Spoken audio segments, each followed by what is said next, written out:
Donc déjà je vous dis d'emblée, si dans cette vidéo je pars super speed et que je suis un peu fouillis etc, c'est parce que je dois faire archi vite, parce que la batterie rouge de l'appareil clignote. Mais si j'attends que la batterie se charge, vous auriez pas eu de vidéo. Et franchement il y a trop de trucs qui s'est passé. Et en plus je dois aussi faire vite parce que j'ai Génération juste après. Comme vous savez j'anime tous les jours 20h, 23h, Génération, tu connais. Donc voilà. Bon bref c'est parti, là je commence déjà à trop parler. Hello everybody! Donc aujourd'hui je reviens avec un nouveau Time to Gossip et on va parler d'une histoire que vous entendez parler de partout, mais voilà, il y a beaucoup qui m'ont demandé des updates, surtout qu'il y a énormément de choses qui se sont passées depuis, je crois, la vidéo, je l'ai postée quoi, il y a 3-4 jours. Il y a énormément de choses qui se sont passées, donc on va commencer. Déjà faut savoir que pour l'histoire de la rupture Travis Scott et Kylie Jenner, toutes les personnes, tous les protagonistes de l'histoire, ils se sont exprimés. Voilà, faut le savoir. Je vous donnerai mon avis sur leur expression, non, sur ce qu'ils ont dit, mais déjà je vais vous donner leur réponse. Déjà, Tyga, il a répondu, il a posté en Insta Story une casquette bleue. Donc faut savoir que voilà, une casquette en anglais, ça se dit cap, et quand voilà, on l'utilise en emoji, ça veut dire you're capping, et en gros ça veut dire que vous racontez de la merde, voilà, vous mentez, vous inventez, vous fabulez, ça veut dire ça. Et il a posté 2 Insta Stories comme ça, il a posté d'abord une casquette bleue, et ensuite il a posté media capping, donc en gros ouais les médias, vas-y ils racontent que de la merde, ils s'inventent des vies et tout et tout. C'était les seules réponses de Tyga à ce sujet. Ensuite, il y a Kylie Jenner qui a répondu. Alors elle, j'avais dit dans ma vidéo que j'en étais sûre que c'est ce qui allait être dit.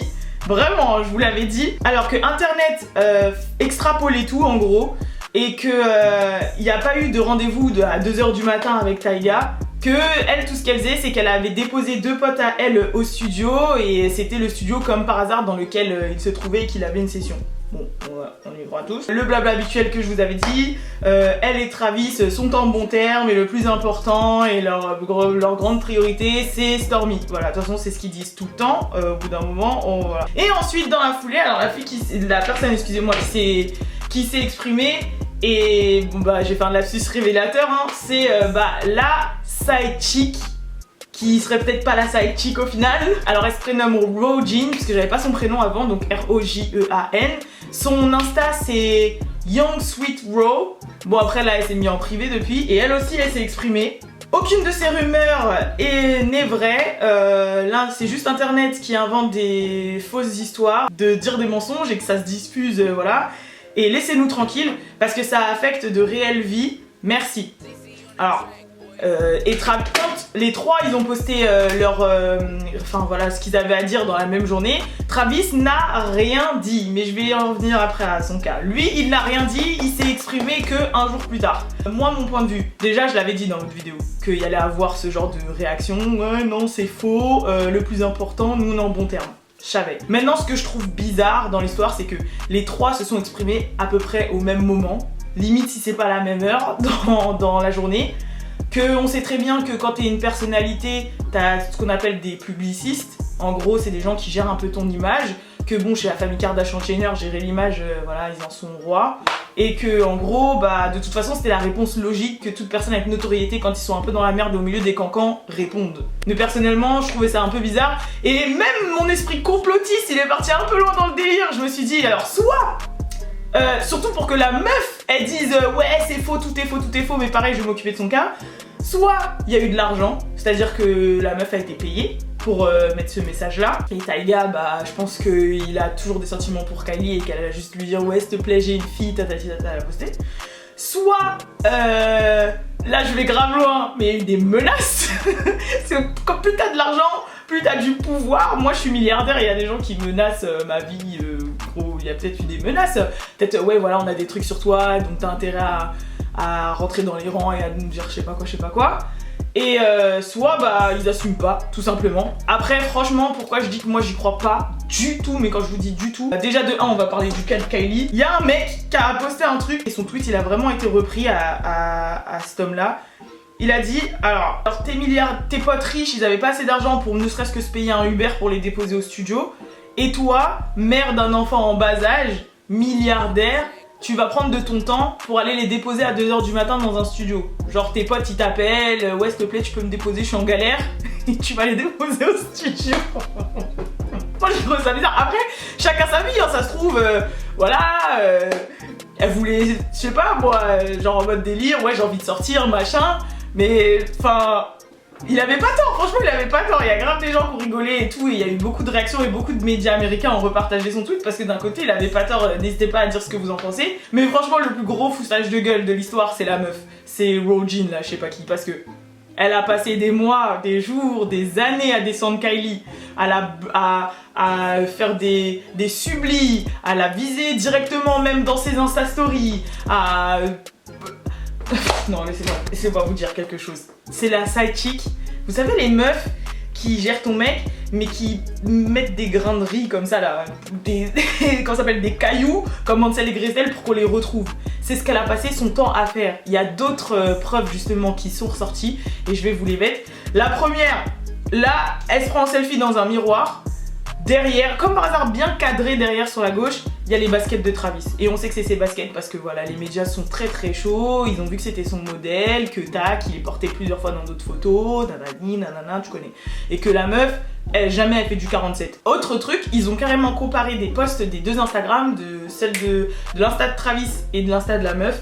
Et il se trouve que souvent, ils étaient au même endroit, à la même période, voire au même jour. Par exemple, il y a des photos où ils sont au ski. Lui, il l'a posté, je crois, le 9 mars. Elle l'a posté le 11 mars. Genre, on est des débiles, tu vois. Il y a une autre fois où lui, il est au casino avec des potes. Elle a posté une photo où elle est au casino aussi, dans le même casino, parce que les gens sont tellement chauds qu'ils ont vu que c'était la même moquette et tout, dans la même semaine. Il y a eu un autre truc aussi, alors là, par contre, elle s'est pas du tout cachée. En fait, je crois qu'elle s'est cramée toute seule, elle s'en rendait pas compte, mais il y a tellement d'Insta Story à elle, avec Travis dedans, que voilà.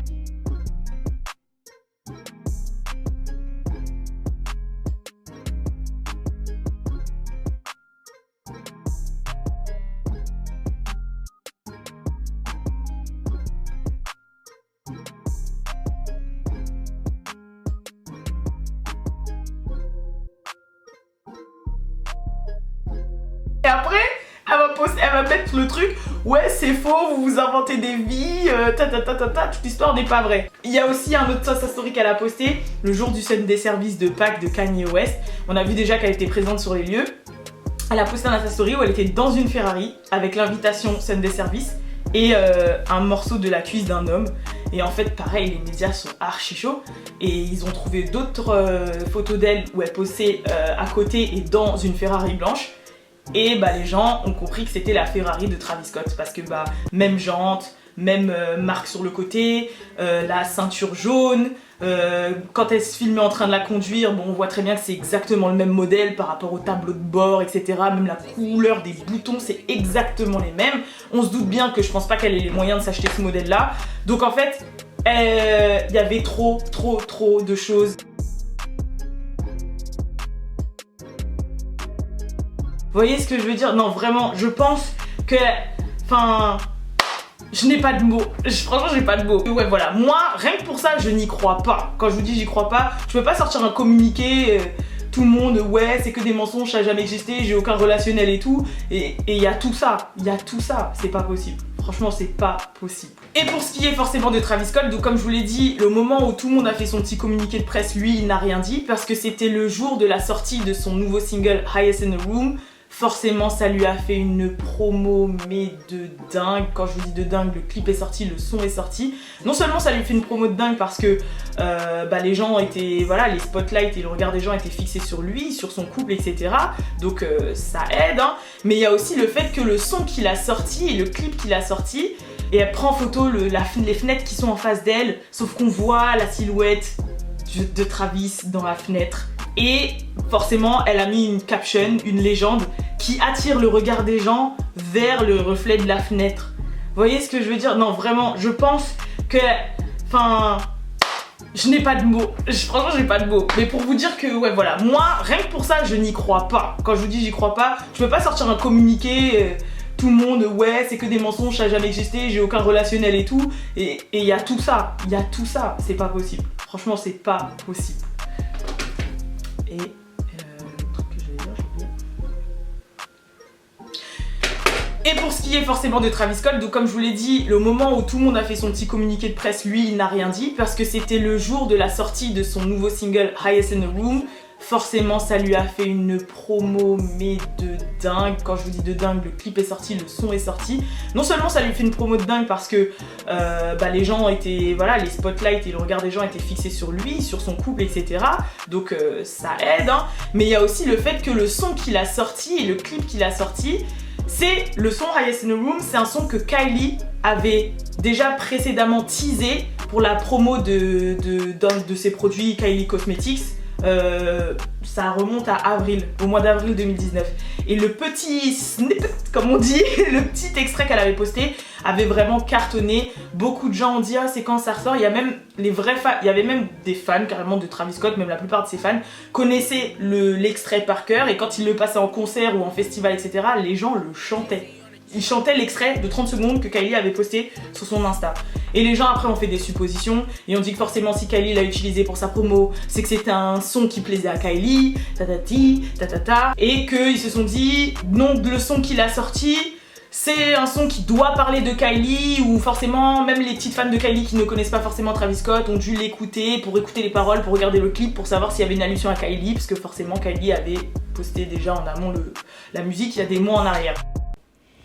Oui, donc j'avais oublié une petite chose assez importante. Travis Scott s'est lui exprimé un jour après tout le monde, parce que voilà, il était focus sur la sortie de son single. Et lui, il a mis en Insta Story un peu la même chose que tout le monde aussi. Hein. Il a dit que voilà, ça affectait sa vie, que les histoires sur lui étaient fausses et que il était focus sur sa vie, sa musique et sa famille. Donc voilà, il a rien inventé. Il est rentré dans les rangs comme tout le monde. Moi, tout ce que j'ai à dire là-dedans, c'est que purée, ils sont forts en promo. Voilà, c'est tout ce que j'ai à dire. Ils sont vraiment forts, mais vraiment. Parce qu'au final, voilà, Travis, il a tout niqué avec son clip et son son. Et ils sont vraiment forts. Alors, à savoir si c'est réel ou pas, sachant qu'il y a eu encore des rumeurs comme quoi là, il y avait Tyga et Kylie qui s'étaient encore retrouvés dans un lieu, je crois que cette fois-ci c'était un resto ou un truc comme ça, qui s'étaient encore retrouvés là récemment dans un lieu. Savoir si c'est vrai ou c'est pas vrai, soit on va jouer les complotistes jusqu'au bout et on se dit que tout est monté de toutes pièces, c'est-à-dire que même la Roujin en question, c'est fake, ils ont fait des montages, c'est fait exprès, l'Insta-Story, tout ça c'est calculé de A à Z pour la promo, pour leur redonner un souffle de buzz, de clout. Soit l'histoire de Roujin, elle est réellement réelle, et voilà, et puis après ça a servi à Travis, et voilà. Soit...